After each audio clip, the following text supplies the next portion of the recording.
Okay, so we're going to start soon, but let's just see a few minutes until people have all arrived.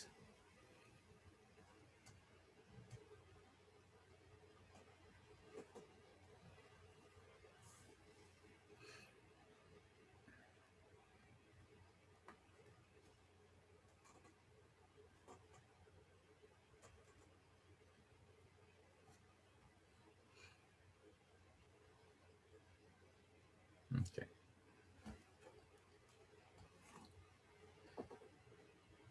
So the plan for today is partly to have a hands-on and office hours sort of set up. So if you came with questions, excellent. And then we only really got through the material until we could do profiling and factorization, by which I mean using whole NumPy arrays. And so we'll discuss that. And then when we are sort of done discussing that, whatever time is left, I will take to finish the slides that discuss in particular parallel programming in Python. And then after that, I can introduce the other two assignments. The assignments were originally meant to be due tonight. That is very short notice. So we're going to probably give you a week to do them, to submit them. They don't have to be correct. As I said, the idea is really that you play with it. If they are correct, fantastic. Like try to make them correct, but otherwise just show that you did something. If you do have something by tonight, do submit it though. You can resubmit afterwards, and that's fine. Submit what you have, because then I can see before we get together on Thursday, tomorrow. I can see sort of what you guys were trying, and I can address any common issues. By the way, the attendance code for today is 10. And so, yeah, I think we're pretty good. All right, so since we have quite a few people here, I see about 40 people in the meeting. One way to do this is if you have a question, raise your hand, and then I'll just go one by one and ask and answer the questions. If it turns out we have 40 questions, we might have to do breakout rooms, but if we have a dozen, we have plenty of time to address them all. So that, and I find that nicer to do it plenary, like do it all together, because everybody sees the answers. Like that I found is very nice, a nice way to do it. If in the question we need to see your screen or something, we might ask that. But we'll get to that if we need it. It might not even be necessary. Okay, so that might be something we can do if we need to. Okay, so if you have a question either about setting things up or the material or about the hands-on assignments, raise your hand in the Zoom thing.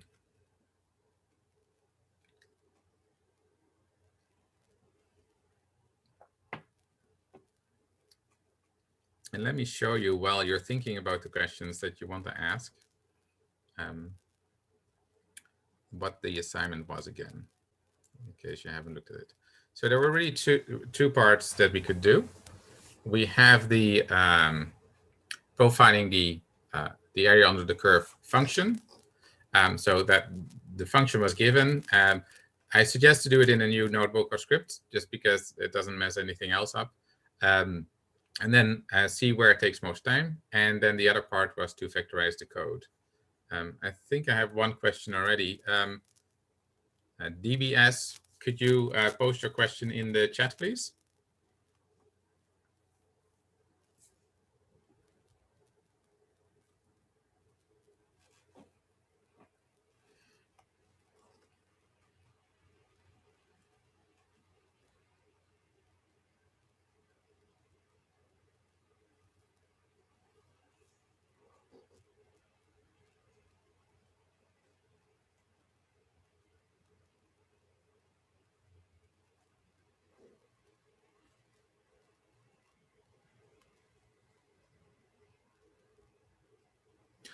Yes, that is the output from the output of the profiling. If you do it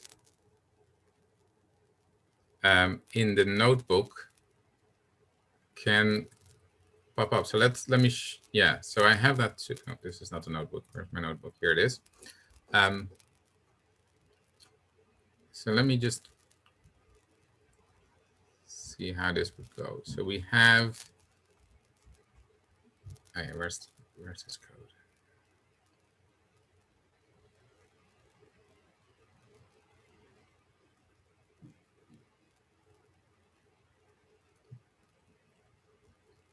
Sorry about that. So here's the area under the curve. That's our, and then here's our Python. Okay. So you could profile this with LP run.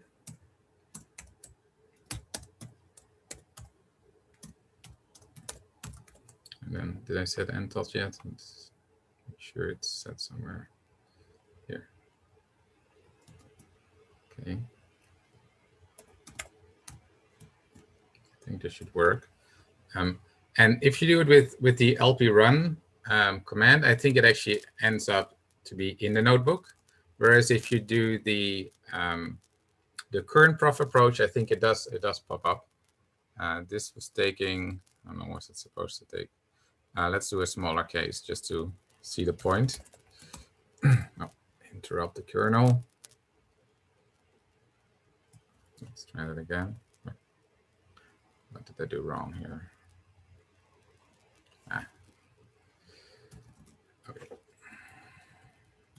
Let's do a few points. Yeah, so this pops up. And that's what you mean? You have this pop-up and you don't save it? Yes. Okay.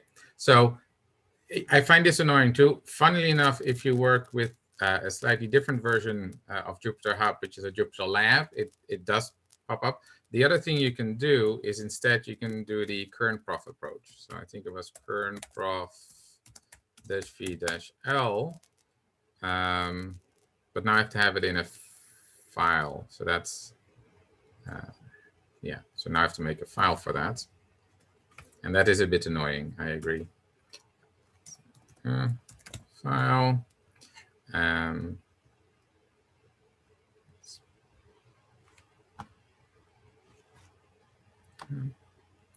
Put it in there.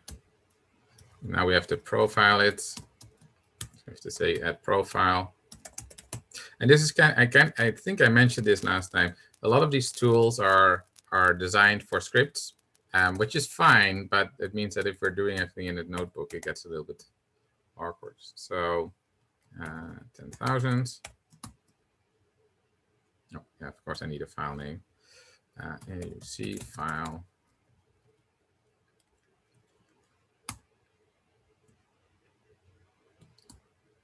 So, oh, that does the same thing. That's weird. Oh, of course, that's the same thing. I didn't take this out. Okay, sorry about that. Yes, there are issues.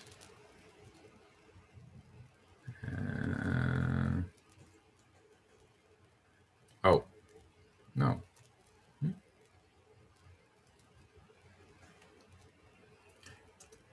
AUC. Okay, so that at least works. So that's one way. Whether there's a way to capture the LP run, well, we can do LP run ? And ask LP run ourselves. I think, yeah, there we go. That also does the same kind of pop-up. So let's see if there's any.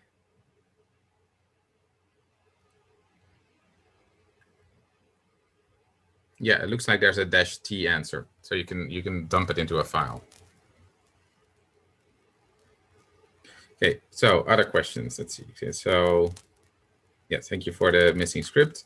Can I use -p and save the output in a file for the assignment? Which one is -p? I think it's capital T, but yes, sure. Yes. So the macros, the %lp run, % file, they are specific to Jupyter, the Jupyter notebook, but not specific to this course. %% file comes with Jupyter by default. For LP run, it is important to have had in the very top. Oh,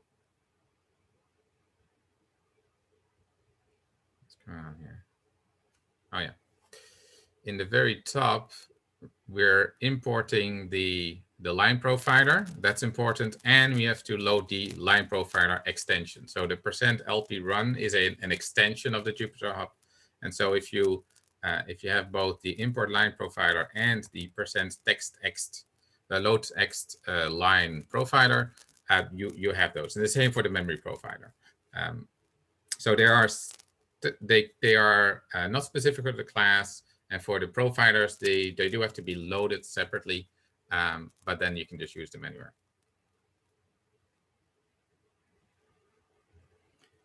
We can see, but yes, if you want to submit a Python script instead of Jupyter files, that's fine as well. The only thing is, then it makes sense to separately submit the output of your script as well as a little text file. Otherwise, I don't know what the answer was. If you do it in the notebook, the nice thing is it could all be in one file.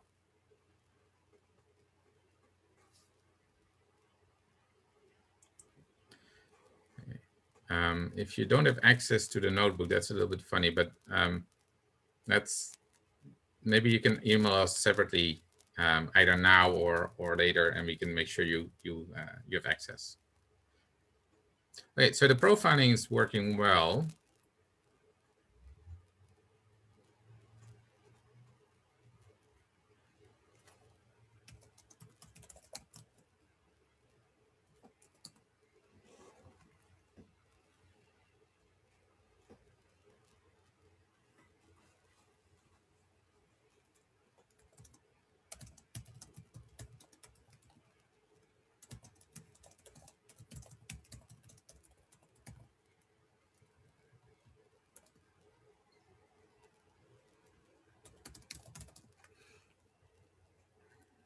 Okay, where's this profile again? So that's kind of what we would have to do.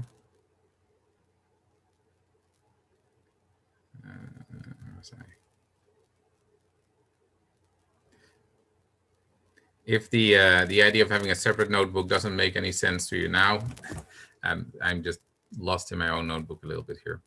Okay.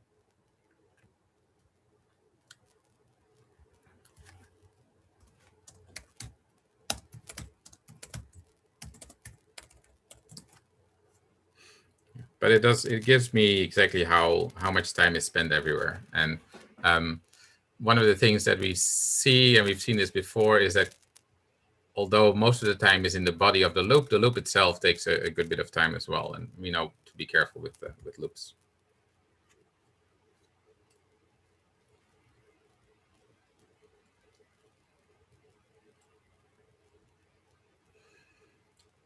Any other questions?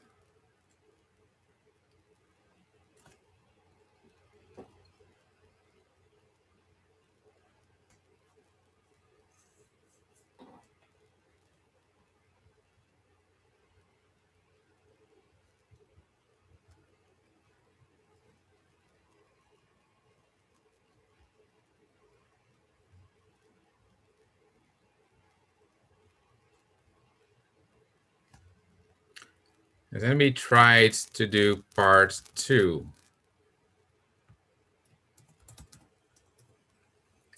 To try and express this. Oh, no, I think width equals 3 was there in an older version, and then width was used, but right now the 3 is just hard coded. That's bad. I mean, ideally, what this probably should say is something like the width is first, and then this would be the width divided by n tot. I think that's a bit of over editing there. The width wasn't really used, and you could even imagine making a more general function where the width is one of the parameters that goes in, right? So it would be somewhere here, which is probably a better function to have. Or maybe rather than just width, there is an x1 and an x2, or the limits of the integration. Anyway, that is all not in the function, and so you don't really have to use that. If you look at the profile, though, you'll see that that one line doesn't really add anything, or so it's not that harmful. But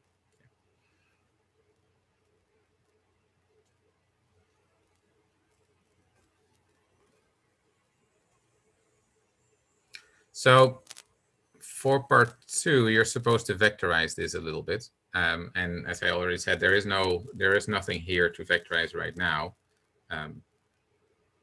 You're going to want a new function then.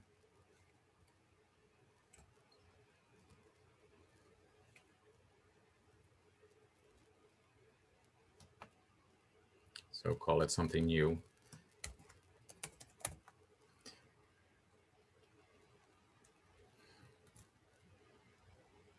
And then the question is a bit how you would vectorize this. So right now, in the loop, for every I create a new y. Y is a single value, right? It's not an array.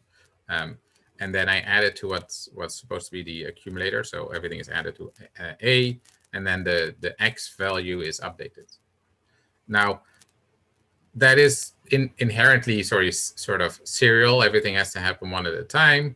And it's a for loop, and there's lots of interpretations that has to be done. And that's kind of slow. So to make sure that we can do everything at once, we have to put things in a vector. So we already know we're going to have a whole grid. So rather than having one X value at a time, we could do several X values at a time. If this was a tremendously large computation, you might be worried about not doing all of the points at the same time and chunking things up. But that goes a little bit far for this simple exercise. So rather than having a single X, we could have an X range. Now, if we take this literally, and if you haven't delved too much into NumPy, you might be tempted to just make a list. So you start with a list, and then every time you would add. So this is the list of X's.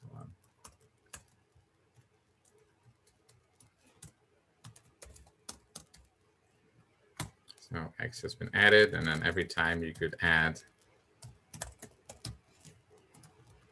to that list the new X, and the same with the Y potentially. Although really you'd want to first make the list, right? And so instead of the list, we would want a NumPy array. So let's start with that. So you can do NP. You could start it with 0, say that's okay. And we already know how many points, so that is pretty easy. So that already gives us an array. This is just an array of X's. We could still try and add them one at a time. So then X list I would be X, right? But again, that is not particularly useful, although it could be a first step. Very good.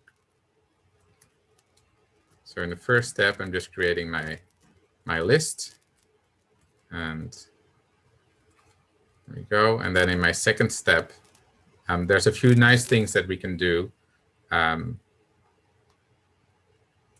But this idea of having a for loop, that's what we want to get away of. So I already did this one. I don't need that. I need X list I.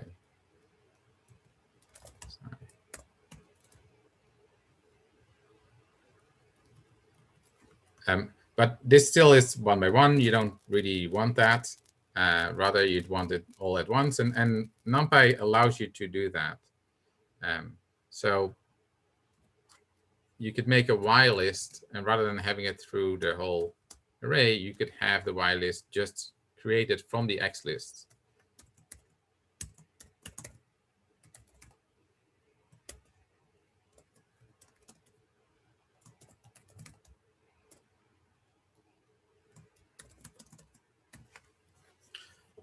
Oh, not that's right. So it looks exactly like this line, except I don't have an index anywhere. And that is this element by element assignment of an array. So it actually takes every element of X list, cubes it, multiplies it by 0.7, subtracts twice the square of that value plus X, and then stores it in a new list. So this creates a new list. I don't have to have that list be present yet. That can just be on the fly created here. And then to have the final lists, updated, I would sum them. There's still a couple of for loops left here, and you don't want that. And likely this is now broken because I didn't even test it. It gave something. It doesn't look right though.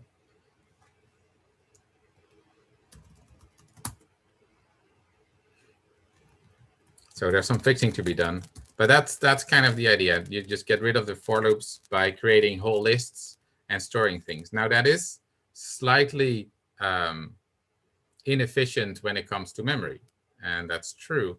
But as I said, we really actually that is fine as long as we're not running out of memory. The idea of having a high performance system is to exhaust one dimension, so to speak. So we weren't exhausting either memory or CPU time. We were exhausting CPU time only in the sense that we had to do a lot of interpreting of Python code rather than doing actual computations. So we're trading memory storage for CPU performance, but when you've done writing this fully and correctly in NumPy, and you do it and you time it again, hopefully you'll see that in the end was worthwhile.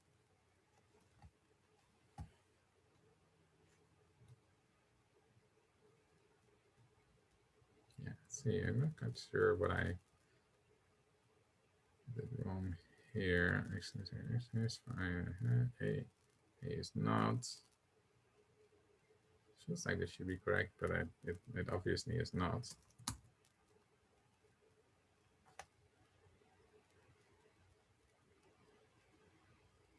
Oh, yes. You're right.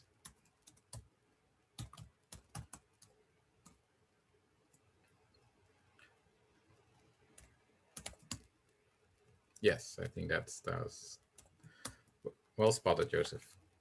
I think that's right. There's also something funny I see, and I'm not adding the 0, 1. So there's some things to still fix here, but let that be part of the assignments. That's okay. And then tomorrow I'll give you the actual answer. That's fine. Does that make sense? Good. Any other questions or issues that we can address before I just might as well finish the rest of the slides of yesterday?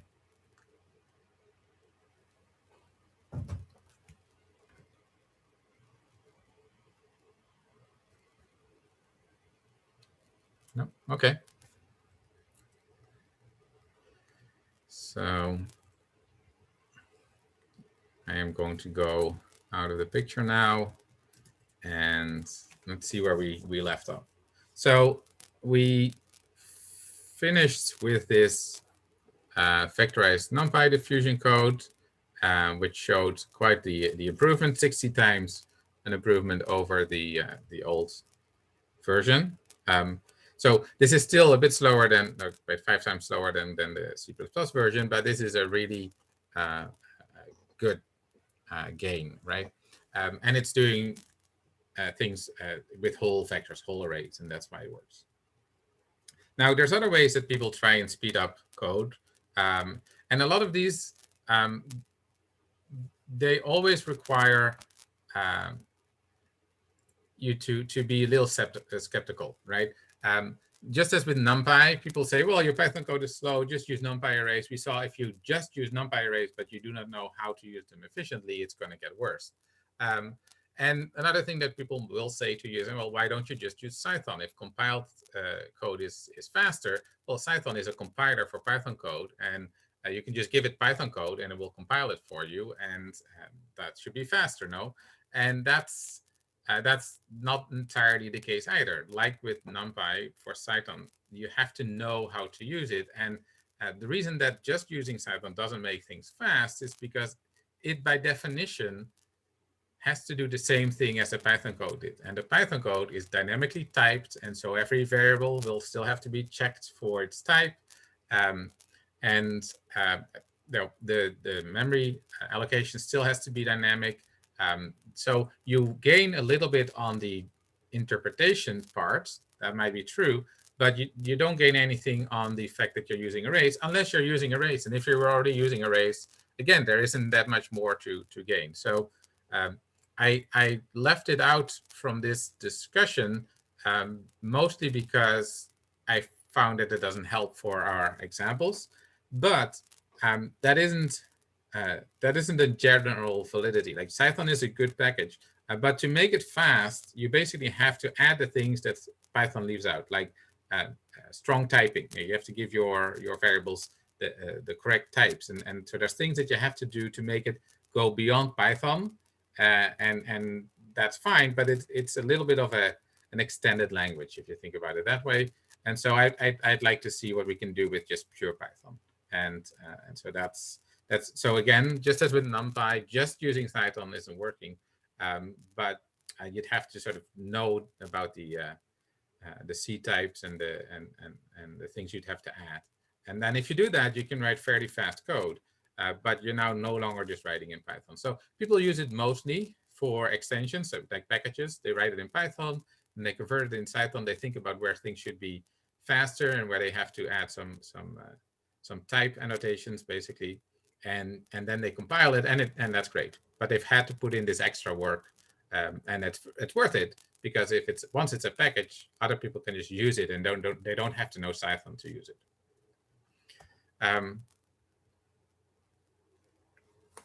Another one that is kind of goes in the same idea of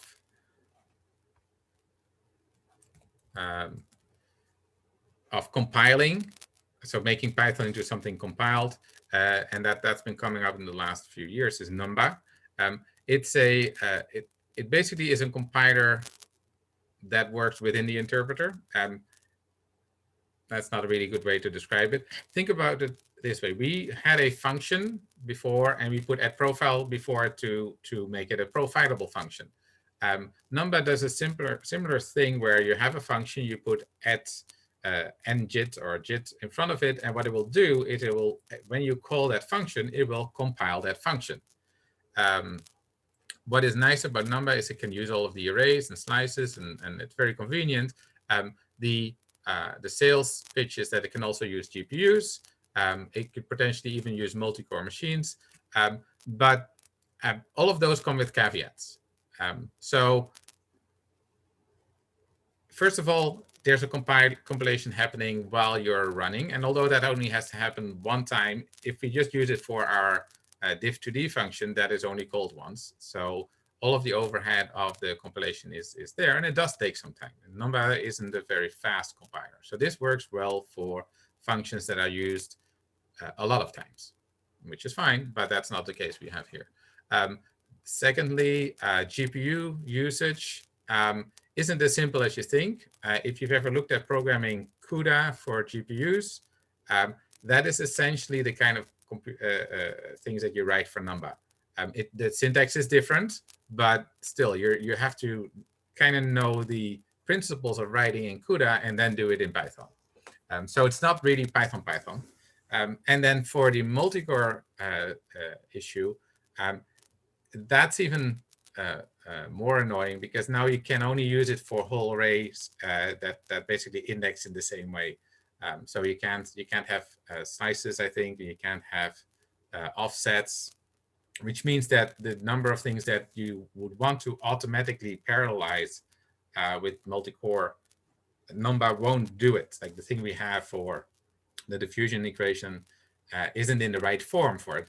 And so maybe you can reformulate it, maybe not. But you know, it's again something where it isn't, as the instructions say, just put JIT in front of your function and it's faster. That's not how these things work. Anytime somebody says, if your Python is too slow, just do this. If there's just in their instructions, then they are probably not applicable. Just is should be a trigger word. If somebody says just do that, it is probably not that simple. So because both Numba and Cython go a little bit beyond Python, I left them out of this relatively short workshop. But we can do some things in parallel in Python. So we can do parallel Python, and that's what we're going to focus on now. So parallelism really just means we want either the multiple cores that any machine has now to be working at the same time. And in case you didn't know, the Python we've been running so far is all serial. It just runs on one core, and if we had say a 16-core machine, for instance, like the Teach cluster has, or a 40-core machine like Niagara's compute nodes, that means 39 or the majority of the cores are doing nothing. This works well for our workshop here because we're about 40 people here and we're all running on the Jupyter Hub, hopefully, and there's 40 cores in there. And we're not even running all at the same time, so there is no issue. But if you had those cores available and somebody else is not using them, it'd be great to use them. So we want to use them at the same time. But Python, like most programming languages, is a serial language. You type your commands and you expect them to be done one at a time. And so, well, that means that it's not in parallel. Now, in other languages like C, C++, and Fortran, there are techniques to do parallelism to use those multiple cores. And if you've been to either the MPI or the OpenMP sessions a few weeks back, you will have learned about that. But even if not, the way this can work is kind of in two ways. So every core, so you have multiple cores in your machine, you want them to do something, but they should all be doing their own thing, right? So cores are executing instructions, that's fine. But the operating system puts an abstraction on top of that that is useful to know about. And the abstraction is basically two-tiered. You could have a program, an application that's running, and that application has its own data, its own variables, etc. And then within that one program or application, you could still have different things, different instructions that are done at the same time by different cores. So that one application could use multiple cores, and then typically those cores would see the same data. That's shared memory programming. Those different threads of executions that are done within the same application are called threads. And they're fairly lightweight. You can start a thread fairly easily because you don't have to allocate extra memory for just running it. It's sharing the memory that was already in the application. So that's great.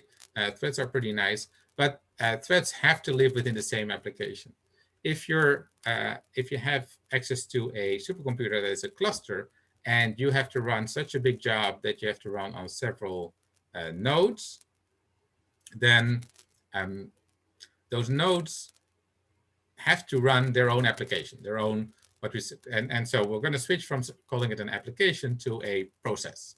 A process is like an application, but we could link them together. So a process is a set of instructions and data encapsulated, and they have to, and that's fine. So each of those two nodes, say they have a two-node machine, they're separate, they have their own memory, there's no way they can share it. The only way I can run things in parallel to have a process on both of them. And then for them to be working on the same problem, they'll have to communicate.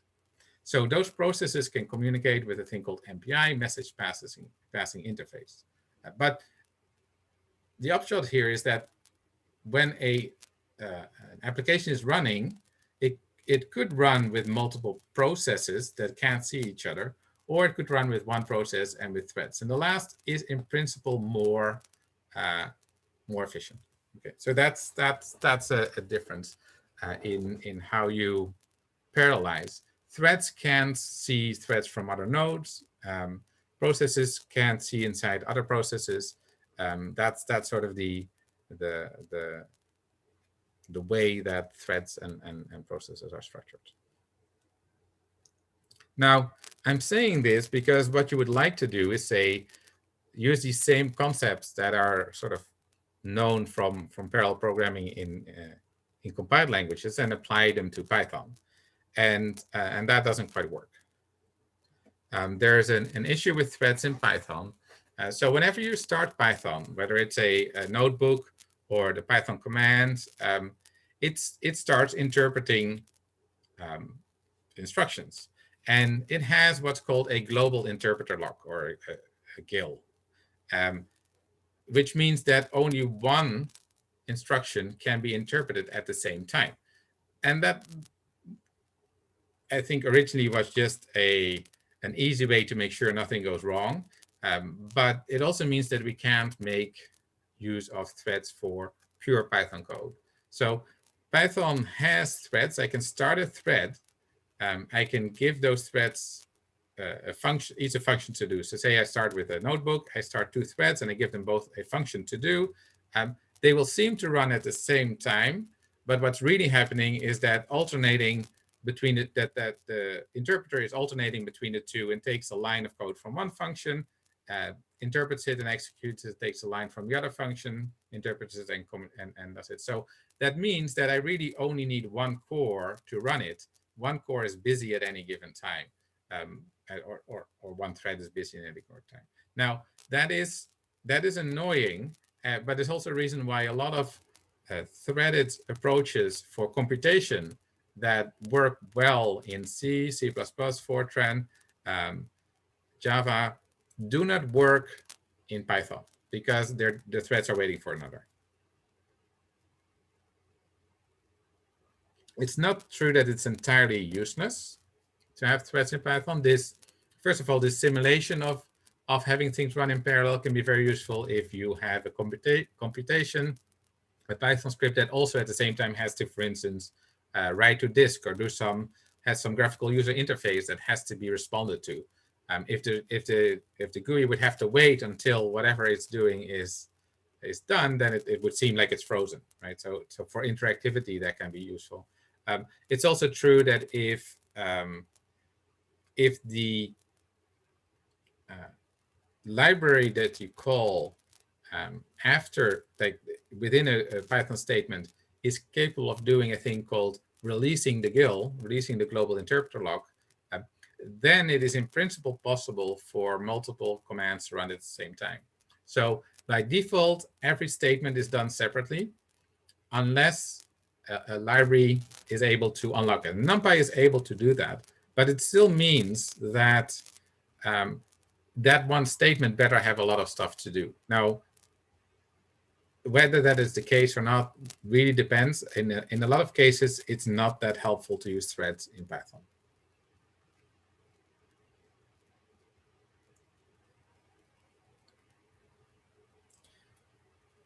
The other thing where threads in Python can be very useful, though, is just pure threading inside the library. So both NumPy and SciPy are written in compiled languages. C, Fortran lie at the basis of those. So and then those libraries, those compiled libraries are called by Python. So when you're in that function, they can use threads. So if you have like two matrices and you have to multiply them and they're fairly big, you can link to a specialized library, and most Python installations will actually have that now, and they can use multiple threads. And there might be an environment variable that you can set to say how many threads they are supposed to use. By default, they might use everything, or by default, they might use just one. This depends, and it takes just a bit of investigation to know how your Python is set up. But in any case, that is possible. So, and that's true for any library that can be written in C or in Fortran, C++ or Fortran. If they use threads, then that's fine. They can use the threads because their code is not waiting for the global interpreter lock. Right? That happens only in Python. Okay, so threads are not going to work for us. We'll look at a few other packages. And a lot of parallel programming happens with the use of some packages, right? Some Python packages. And so we'll look at probably 4 out of these 5. I don't have time to go into TensorFlow.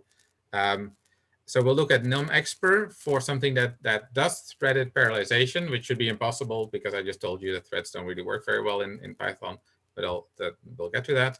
Multiprocessing, which uses processes to behave as if they're threads. We'll use it, and we'll look at MPI for Pi. So it turns out that threads don't work well in Python, but the MPI, so distributed message passing interface implementations work just fine. And then not today, but maybe tomorrow we'll have time to look at some more task-based parallelism, like a package like Dask delivers. So we're going to look at the first three today. Just give you an idea of how to use them and how to get some parallelism in your Python. Okay, so the first one is called numexpr. It is an old package, but it's still sort of updated. Intel's put some effort in it not too long ago. What this does is it takes where we left off with NumPy in a vectorized form. So we have now element-wise operations that we're doing on whole arrays.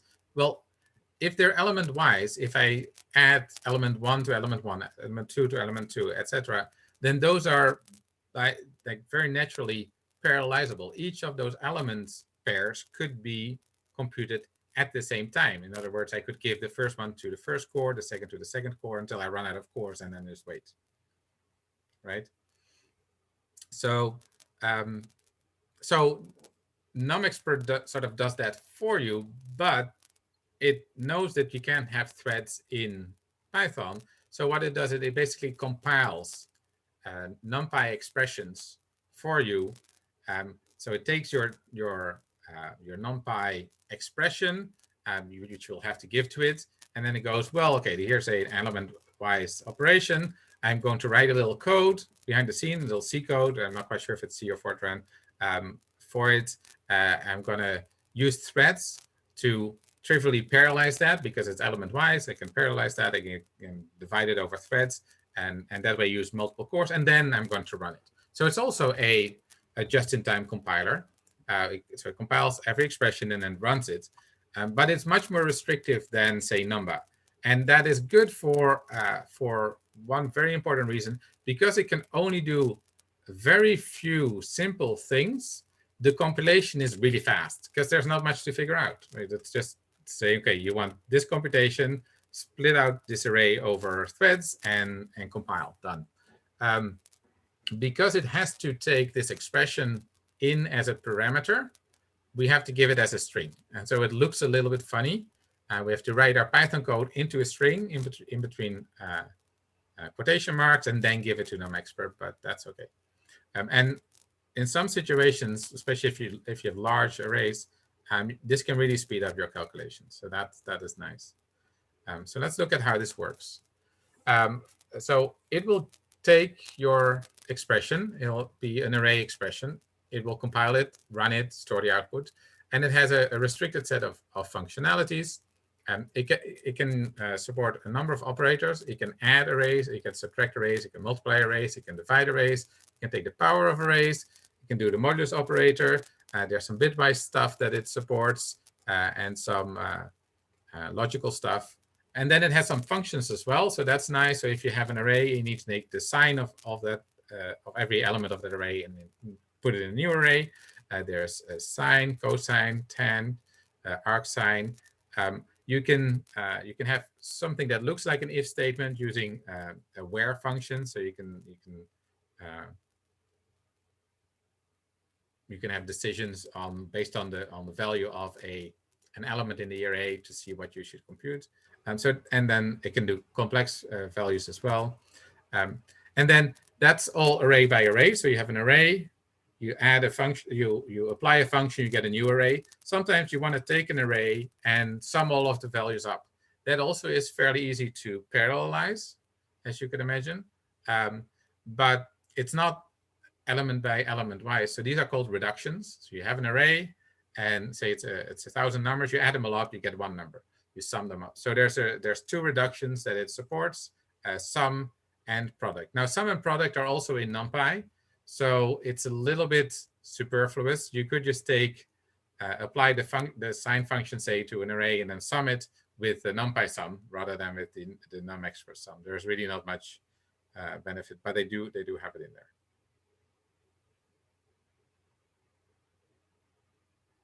Okay, so let's look at an example. So here we have, we're going to have 10 million elements in two arrays, A and B. And for each of them, we want to compute A plus B squared. And so n is set to 10 million. If we do this without NumExpert, but using NumPy arrays and whole vector instructions, we could take, say, a random array of n points stored in A, a random array of another n points stored in B, and basically prepare an array C to hold the results, although that's not really necessary, and fill it with zeros. And then we can have the expression A squared plus B squared plus 2 times A times B. This is pure Python, right? And then I time it. So this is just NumPy doing its element-wise operations. And I'm using time it here because these are fairly short computations, even with 10 million times. And time it is a way to repeat the experiment a number of times. And so we get not just a duration, but also an error bar. And I rewrote this to A squared plus B squared plus 2 times AB. You test it. I'm not quite sure which one is faster. But in any case, that's so this is our first result, 1.27 seconds, plus or minus a fairly small error bar. So now if we use NumExpert, we have to give that expression as a string to NumExpert. So I'm importing NumExpert as NE, although I think I already did that at the top of the notebook as well. And then just to start off, we will set the number of threads that NumExpert will use to 1. So that this statement, NE set num threads, means that NumExpert is going to use just 1 thread. I think otherwise, by default, it uses as many as it can find, which is not always the right thing. So let's start with 1. We give it the expression, and we tell NE, evaluate this expression. So behind the scene, this is going to take this expression, compile, split it up in threads, compile it, and run it and store it in C. And so now we see that it's actually already slower. So it took about half a second, whereas before it took over a second. So we have a factor of 2 increase already, or speed up already, just by compiling, which is kind of interesting. This hasn't used parallelism at all. Just compiling this was already helpful. And in many other cases, when you compile it, especially for these short runs, the compilation would be the majority of the overhead, so it would actually be slower. But as I said, NumExpert is a really fast compiler because it only has to do very simple things. Now we can increase the number of threads. So let's try a couple of different things. So I tried two threads, then 4 threads, then 8, 12, and 16. I set the number of threads each time, and I evaluate the same thing with NumExpert. And we get different timings. With 2 threads, I got it down to about 300 milliseconds. 4 threads gives me 200 milliseconds, etc.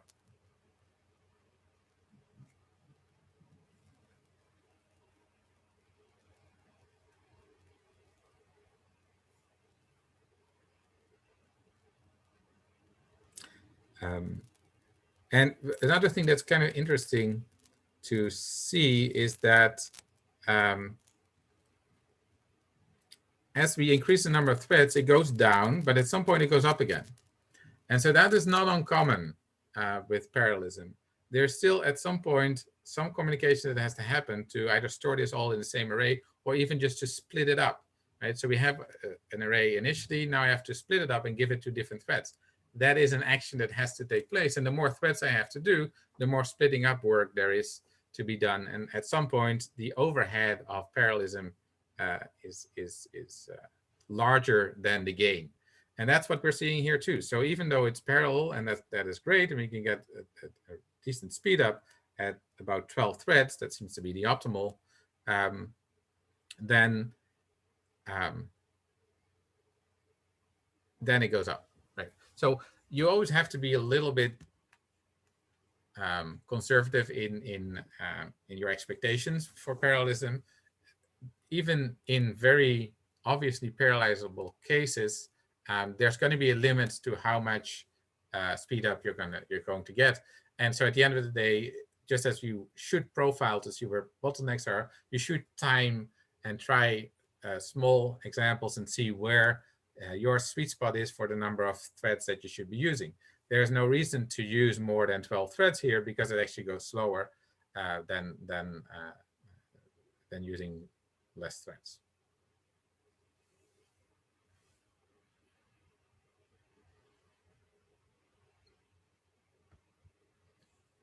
Another thing that I should say, because I'm seeing some confusing timing commands, we are working right now, and I'm not sure if this is what's causing the trouble, but we're working right now on a shared Jupyter Hub. And I could check, but that also means that once we're all running with 12 threads, and we are about, we're still about 40 people. I don't think we're all running, but suppose we were, then we're asking a total for over 400 threads, and there's only 40 cores. So now we're going to have competition between those threads. When you're doing proper timing, you should always ask for your own resources from the queue. This I ran when I knew nobody else was running, so I trust these results. But especially if you're seeing a lot of variations, large error bars, it might be just because somebody else is running on the same machine as well. So either try it at home on your own machine, or in the Teach cluster. One way you can run is not with the Jupyter Hub, but with pure Python, is to log into the Teach cluster. It says on the website how to do it, and ask for a debug job. And maybe at the end I'll explain how that is done. But that is a nice way to get just especially in the teaching cluster, you get a single core. If you want multiple cores, you would have to do something like debug job -n. Say you wanted 8 cores, like I typed here, so debug -n8 would give you 8 cores, and then those are your cores. Nobody else is on those cores, and the timings would be way more predictable and trustworthy.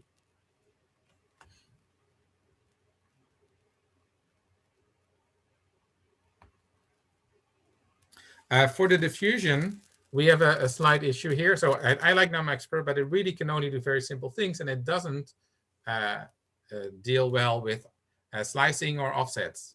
We have a code that kind of looks like this, where we're computing a Laplacian, which is a combination of the densities basically shifted.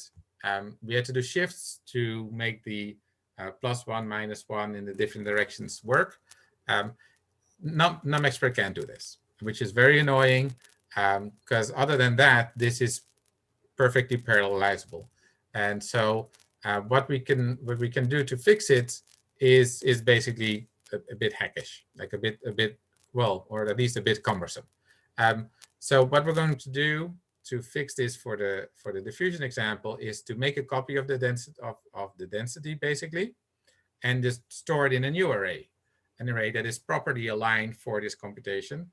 And the same with all of the other sub-elements here. Each slice would have to be stored in a separate array that is just aligned properly, so that the Laplacian is just the sum of those arrays, or the sum of the first arrays minus 4 times the last array, right? We could do that, but we don't really want to make a copy, because making a copy, just memory copying that whole array to another position in memory is itself rather costly, and will slow things down. So instead of that, what we want is not to copy the code, but just to treat the code as if it's such a shifted array. And it turns out that is tricky, but possible. You kind of have to know how the memory is laid out for this to work. You have to know that memory, when we store a matrix, these are essentially matrices, two-dimensional arrays. When we store them, they're actually stored in row major format, where the first row is stored, then immediately after that, the numbers from the second row come, etc. So it's contiguous in memory, and rows are contiguous, and then the elements of a row are contiguous, and the rows follow each other contiguously in memory without any gaps. So that also means that I can interpret this two-dimensional array as a one-dimensional array, just like much longer, but it's just a simple array as well. And that's kind of what we have to do. So this doesn't really show well on the slides here, but let me go to the notebook.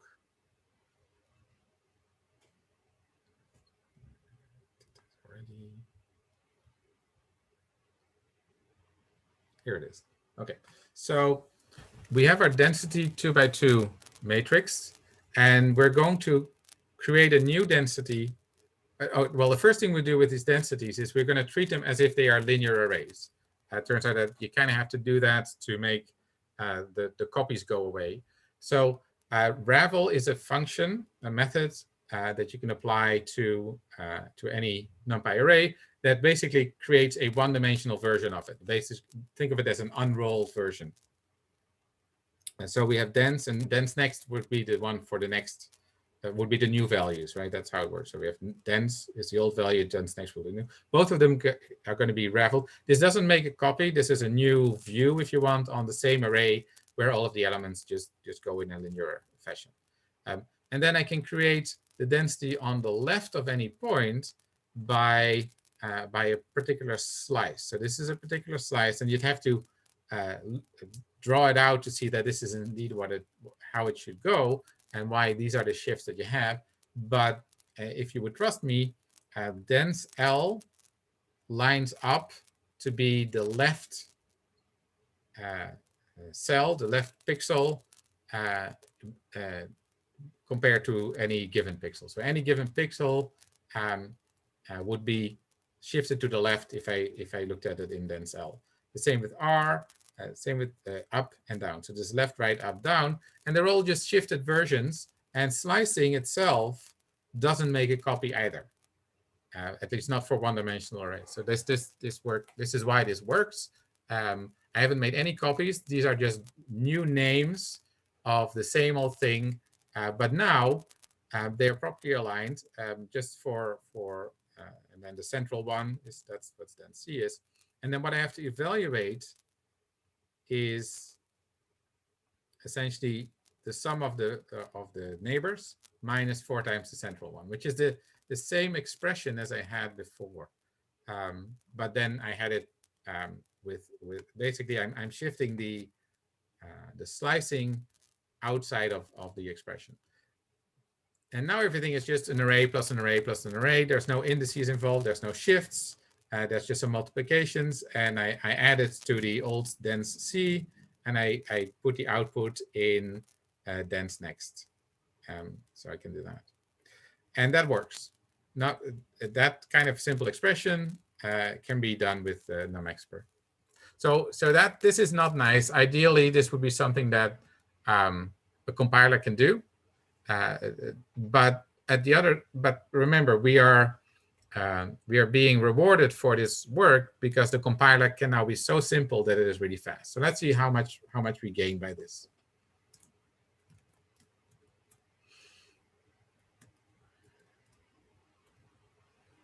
So let's first, so here's our NumExpert run. I chose to do 4 threads. There is a limit to how much speed up you can get. If you remember, we were at about 5.2 or something, 5.3 seconds with the serial NumPy vectorized version. In this case, we are 2.9. So we get a speed of about a factor of 2 with 4 threads. That is not ideal, but it is also, if you have those cores anyway, basically free. So that's nice. And we had to do a little bit of work, but at the end, it wasn't so bad.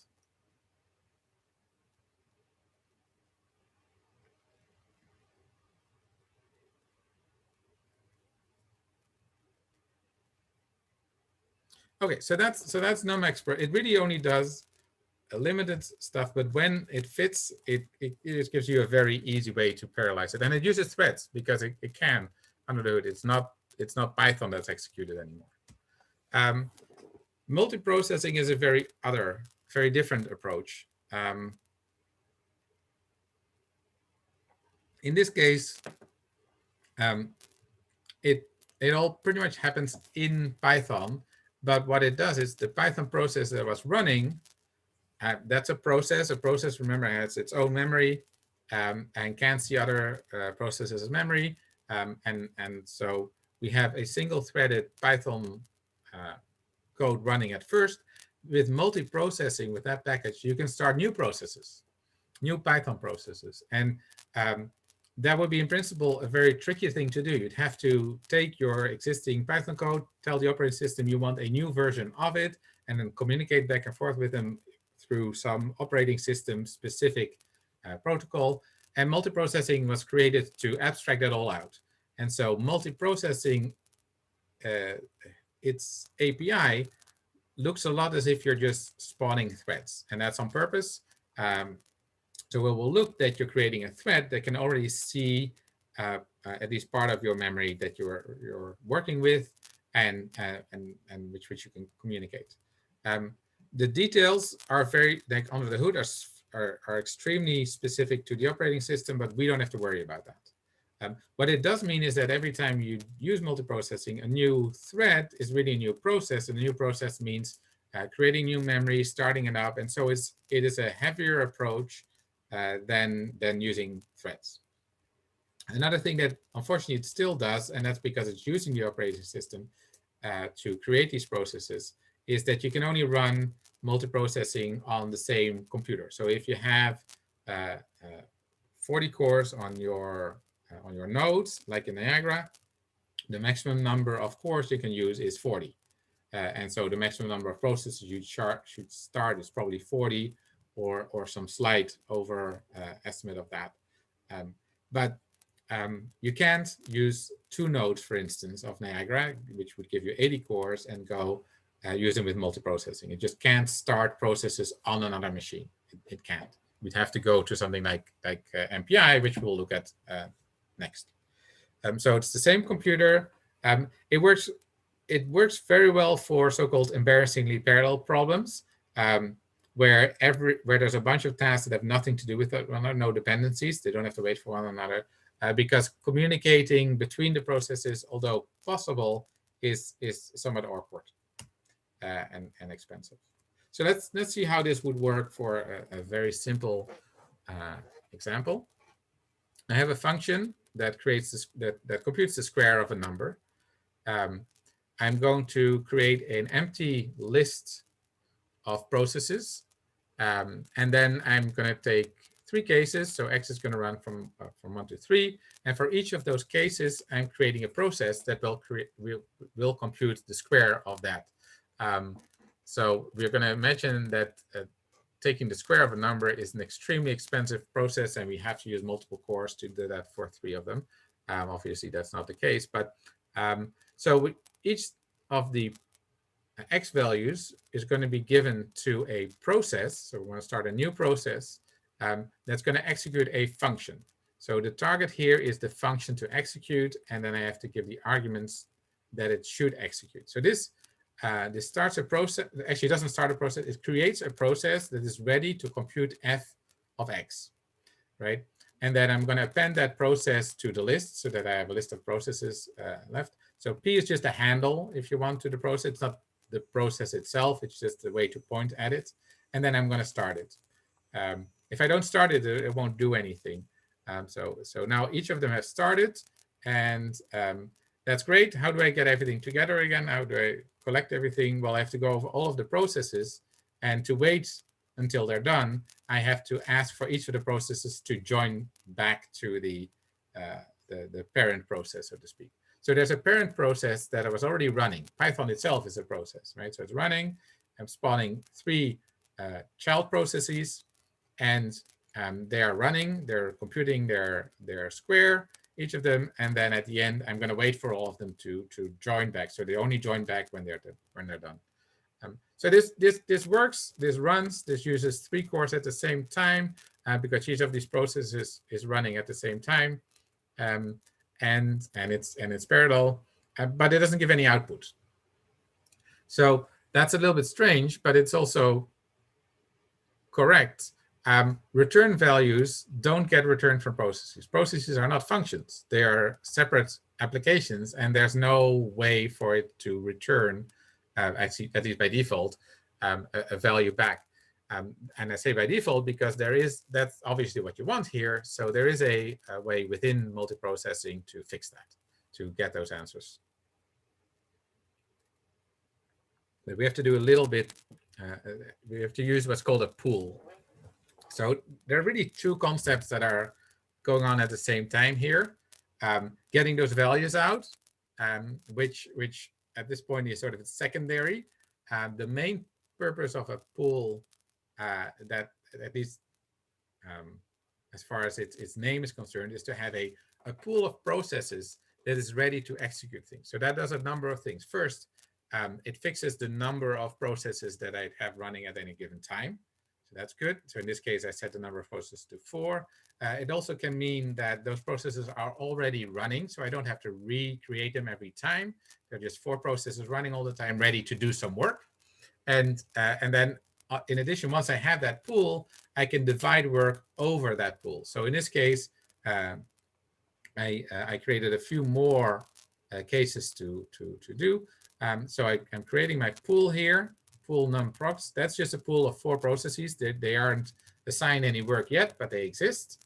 And we call that pool P. And then I'm going to use that pool P to do a map. Now, I don't know if you've worked with maps from NumPy before, but basically a map is when you create, when you have some set of values and a function that you want to apply to each of them. And so what that means is that for this array that or this list in this case that I enter in, f is going to be applied to each of them. And then that's returned. So if I just did map without multiprocessing, it would do it, but it would do it one at a time. What it's going to do here, it's going to take this list, this set of values, and distribute it over the 4 processes that are ready to do something. And what they're going to do is apply the function f. And what's nice, so that's nice. I could have a long list of 1 million things, and it'll just make sure that those 4 processes are busy and do the work of mapping f onto that array. But it also has the nice and desirable side effect that what it returns is the return return values of those functions. And so it actually gives you, so pmap returns a list that is the list of f applied to each element of the input list. Now, this is a very short computation, so you won't really notice that it was spread out over 4 processes and ran at the same time. So you're just going to have to trust me that that's true, but that's what it does.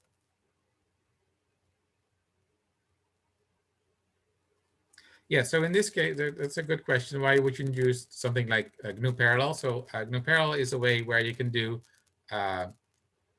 process creation, but also parallelism within the shell, basically within the Linux shell. And it can create, it can have those processes run different commands, and that's one way to do it. So one big advantage of multiprocessing is that this is all staying within Python. So if a lot of my computation is within Python, so you have to read in a big file, do some pre-processing, and then apply a Python function to each of the elements of the resulting array, then that's very easy because we're already in Python. We stay in Python, but we still use multiple processes. If all I was doing with multiprocessing was basically executing one command with different parameters, GNU parallel would do just as well. Yeah, so it really depends a little bit on your workflow. But if you already have something that is written in Python, again, this is a good way to parallelize it. If you have something written in Bash or in the Linux shell, then GNU parallel might be your tool of choice. So they're kind of similar in that sense. Another thing that you can do with multiprocessing, and GNU parallel has no way to do that, is to use shared memory. This is both tricky and powerful. So there are different processes, and I stressed this a few times. Different processes cannot see each other's memory, but multiprocessing can fake it. It can create a special kind of object, a special kind of variable called a value with a capital, or an array also with a capital. and they can store values. So you can store values into those in one process, and then another process can ask for it. So essentially, I don't actually know exactly how it's implemented, but you can imagine that when I put a value into a capital value, that somehow that is communicated to multiprocessing, who has a list of all of the possible different shared memory values, and then another process can ask multiprocessing, hey, go fetch that value. And you can do it with arrays too. And so that is nice. This makes it kind of similar to shared memory programming in other languages with pure threads. But whenever you do that, there's also the risk of so-called race conditions. So now different processes can write to the same value or the same array at the same time. And one of them would win, and you don't know which one. Maybe the assumption was that accessing the arrays was done sequentially, so one at a time. Say you're adding a value to a counter, but if you do it at the same time, you will miss some things. So those are called race conditions, and shared memory processing, shared memory parallel programming, just inherently has that risk. You can undo that risk by putting things like locks in, so that you don't, when you write to a value, you lock all other processes of running at the same or accessing that same array. But that then can slow things down because now processes are waiting for one another. So this is very powerful, but also very tricky. So if you're going to use shared memory, and that's fine if you need to, test things, test the timing, make sure it doesn't make it actually slower, test that it's correct. One thing with race conditions is whenever you have the possibility of that, so whenever you use shared memory, they typically don't always show themselves. So suppose we're adding two numbers from different processes, so number 1 and number 2, the answer should be 3. I could most of the time get 3, but because of race conditions, they might be trying it at the same time, and the answer might be 1 or 2, but only sometimes. So you have to basically test it quite a few times to see that it's not reliable. And that is really tricky about race conditions, but that's you know, the cost of doing shared memory programming. Okay, so we've done simple threading with NumExpr. We've done things that look like spawning threads, but we're using processes. By the way, because we're using processes, and I didn't stress that here, let's go back a second. Every process is a separate Python process. Because every process is a separate Python process, it has its own interpreter. So there is a global interpreter lock, but only per process. That's why they can run in parallel. If there was a global interpreter lock, which would somehow lock the interpreter of all possible Python applications running at the same time, then we'd be still in trouble. But that's not the case. Each process has its own interpreter and doesn't lock the other process's interpreter. That's why things run at the same time, and that's why, and that's how you get around this idea of or the trouble with threading in Python. Okay, so we've done something with threads, something that looks like threads but was actually parallel and under the hood done with processes. That's fine. And then we're now the last thing we're going to look at today is MPI for Pi. So MPI for Pi is a Python implementation of MPI. If you've looked at MPI, Python MPI is simpler. But the trouble with getting into MPI, getting into message passing interface, is that every communication between processes has to be done explicitly. So imagine having to add those two numbers up, the 1 and 2. Well, if they're on different processes, one or the other process has to send its value back to the other process that can then do the addition. The two values are not at the same spot. And that has to be done very explicitly. There has to be a send from one process and a receive command on the other process, and they better be matched and expect that that happens. And so anytime you need any data from another process, there is communication. So it tends to be, that's why you could call it rather low level. All of the data movement that is necessary to make your algorithm work has to be coded in explicitly. And another thing that it has to do, which is okay, but You can't really run, at least not for Python, run an MPI process starting from a single process and then spawning a whole bunch of other processes. Actually, it is possible, but it's kind of an advanced way and an annoying way to do it. The way people run MPI is they say, okay, I have a problem. I've written an MPI code for it, and we'll get to that, how that goes. And then I want that to run on, say, 40 cores at the same time. I have to start 40 processes at the same time. So there's a command for that called MPI run. Sometimes it's called MPI exec. Sometimes it's called srun, but I'll just call it MPI run. That takes an application and runs it 40 times, basically. And it doesn't just run them, it also tells them about one another so that they can communicate. It is a C Fortran, it's usually a C library. It has a C or Fortran interface. And on top of that interface has been built an interface for Python. Because if there is a library and it's just functions that are called, it's not that hard to write a Python wrapper around it. So so MPI for Py then is a Python wrapper around the MPI library, which means anything we can do with MPI in C or Fortran, we can do in Python. So the things it can do is it can do so-called point-to-point communication. So suppose I have that set of 40 processes, I can have any one of the processes send a message to any of the other processes. And that process then has to be receiving that message from the other one. So when it talks about messages, messages in this case are the same as data. So it's sending some data, it's sending a message with that data. There are also collective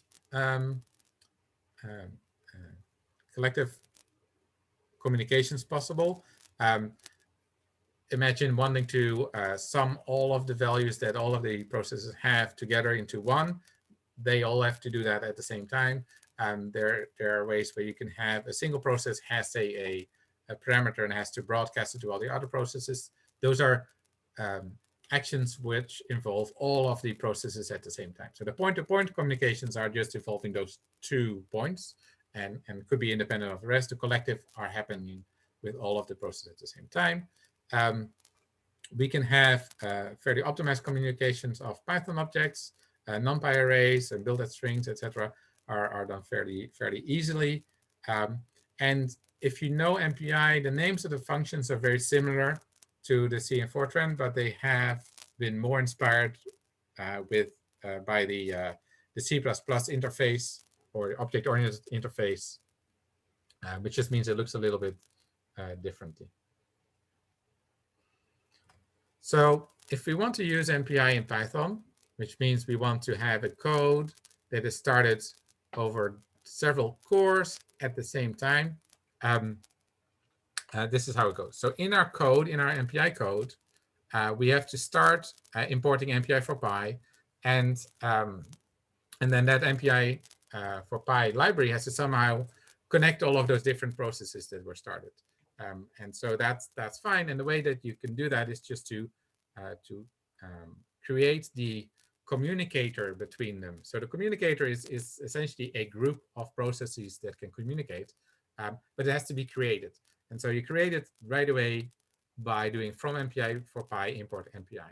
If you know MPI, that does the MPI init call that is necessary in C, C++, and Fortran. So once you've created that, you can get it. You can now ask how do I get to this communicator? The communicator is called MPI.comWorld, and I've given it a different name here, COMM, so just communicator. But I could also just have used MPI.comWorld everywhere. So this is the group of processes that can communicate. Within this group, processes have a rank. So if I have 40 processes, one of those processes is called process 0, and it'll always have that number 0. Another process will be 1, 2, 3, etc. Other than that, other than having that a different rank, which they can request the value of with the getRank function, other than that, they run the exact same code. So when I do MPI run and then I give it Python and the Python script name, it will run 40 times the exact same code.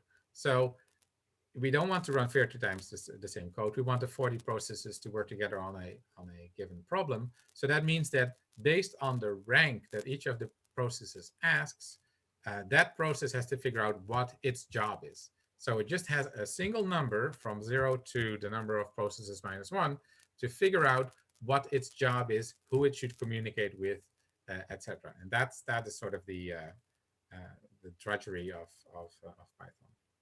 And once it knows its rank and it knows what to communicate. Oh yeah, the rank is just a number.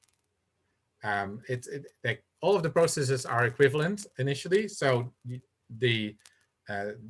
they're basically random numbers, but each of them are unique and they run from 0 to the number of processes that you started with. So when you do MPI run, you actually have to specify how many processes you want to run, and those are started, and then they are all given their rank. That's so it's just a number, just an integer. Once you have a rank, you can start sending values to other ranks. So we have our communicator that is basically our mailman, if you want, and we can ask the communicator to send a variable to a different process, and that process, the destination is identified by that process's rank. Note that I don't have to say where it comes from, because that process, whatever rank it is doing the sending. Like this call is made from a particular process that already has a rank. I don't have to say what rank it is. It already knows I'm sending it, right? It knows itself. That's true. So if a process is sending something, that process that I'm sending to has to actively receive it. There is no mailbox or anything like that. So it has to actively be receiving it. Otherwise, the first process is just going to wait forever because its message is not getting delivered. So there has to be a receive. The receive can go into you can just say source equals from rank, and then you can assign it to a variable. So as I said, or alluded to, the send and receive must match. If they don't match at the time of sending the message, then your code will hang. So you could have a send and nothing is ever received. That send will never go to the next line of code because it's waiting for the send to complete, and it can't if it's not being received on the other side. Likewise, with the receive, if there's nothing to receive, it'll just wait there until there is something to receive. And if you haven't written your MPI code properly and the sends and receives are not matching, you could get what's called a deadlock. So that's another typical bug for parallel programming, but in this case, more of a message passing bug where the messages, the sends and receives are not matched. Another way where sends and receives cannot be matched is where everybody is starting to send, so all of the processes are sending, and the receives are in the next line of code, but it never gets to the next line of code because it's waiting for the send to finish. So those are typical deadlocks that can happen. Collective operations are fairly simple too. So suppose I want to do this idea of summing up values. So suppose the variable value to sum contains a value that I want to sum up, and each of the processes has its own value, and I want to sum them up into a new variable called result. Then I can do that with com_reduce, and I get the results out, and I can say what I want to do, how to reduce it. So in this case, I want to sum them up, and then the final argument root is which of the ranks is getting the results. So there's a way to do a reduce all, where all of the ranks get the result, but maybe I only need one of the ranks to have the result and print it out to screen or something like that, or save it to a file. So in this case, rank 0 will get the result of the sum of all the values to sum. Now there's more to MPI, but this is sort of the nutshell approach. If you want to know more, it does help to look through the slides of the MPI session, although it's C and Fortran, or I think it's just C maybe even. But just to know what to do, the how is slightly different in terms of syntax. What does help a lot in Python, and which is kind of nice, is that another thing that you have to do when you're doing MPI programming in Fortran or C is you have to know, you have to tell MPI how your variables are laid out in memory, what kind of types there are, because it's a function call, and C might know the types and the number of bytes that you have to send, but the function, the library doesn't. And that's different in Python, because in Python, the type is part of the value, right? So objects know their type. And so because it's a Python package, it can look at your data types and go, oh, I know what you want to send. I'm just going to figure all of this out yourself. So you can just focus on sending the stuff and making sure that they are mapped. And you don't have to worry much about what data types they are to make sure that you have the right number of bytes per number, etc. That is not necessary. So that's kind of nice of MPI for Pi. So here's a small example. You're going to have to run this in the shell, so on the command line, which we know we can do with an exclamation mark in the notebook.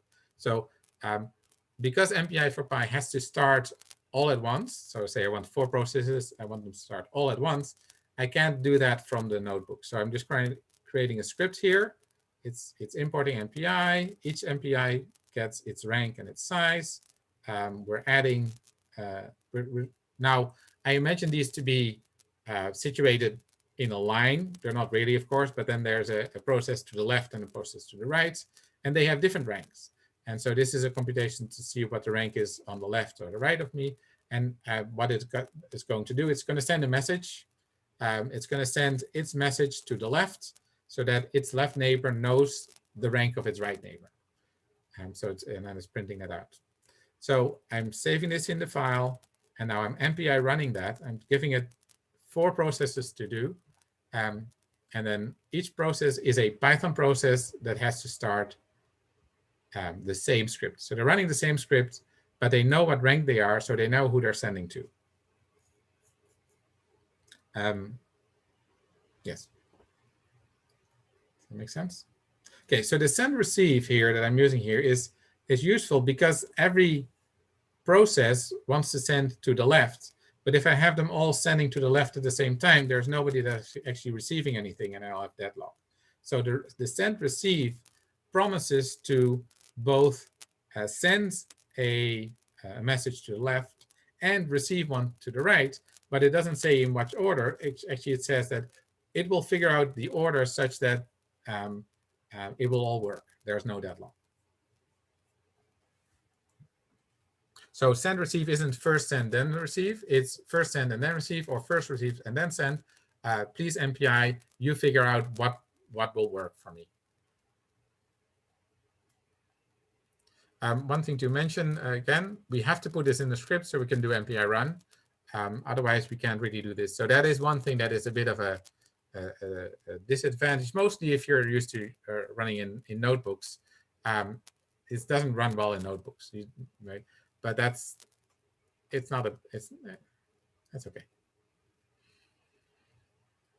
If you have NumPy arrays, even better. There's a way to improve the speed of messages.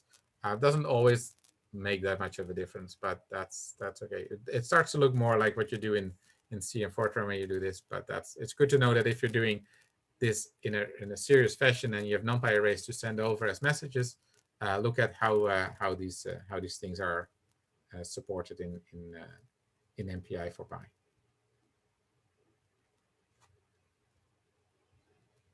Okay, so let's look at the notebook one more time. So now we should have enough information to do the other 2 parts. So those are parallelizations. And just see how far you get. But I think you will be able to parallelize the area under the curve function with numexpr. Once you've vectorized it, so written it as a NumPy operation, it should be fairly simple. And not just parallelize it, also measure the speed up, see how much it speeds up when you go from 1 to 16. Do it a few times so other people don't run it at the same time, perhaps. But just see what you get. And then the other one is to try the MPI.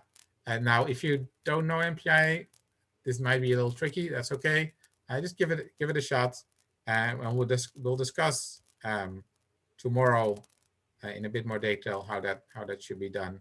But just see if you can at least get something to run, even if it's not quite correct. Okay. Are there any questions? We've gone a little bit over time. I apologize, but I'm glad to see you mostly were still there.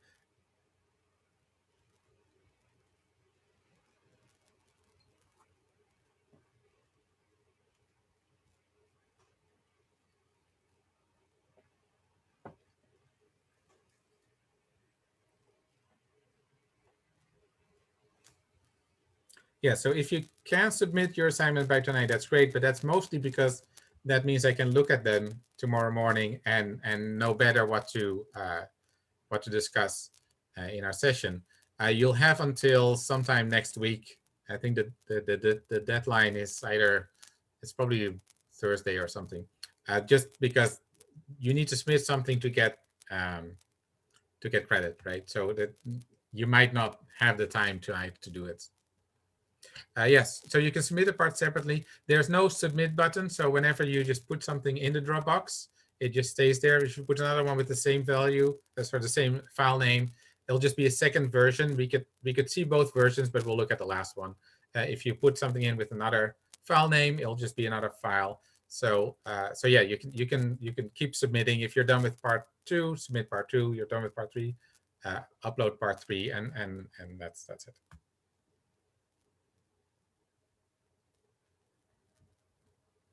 Okay, if there's no other questions, I'll see you guys tomorrow.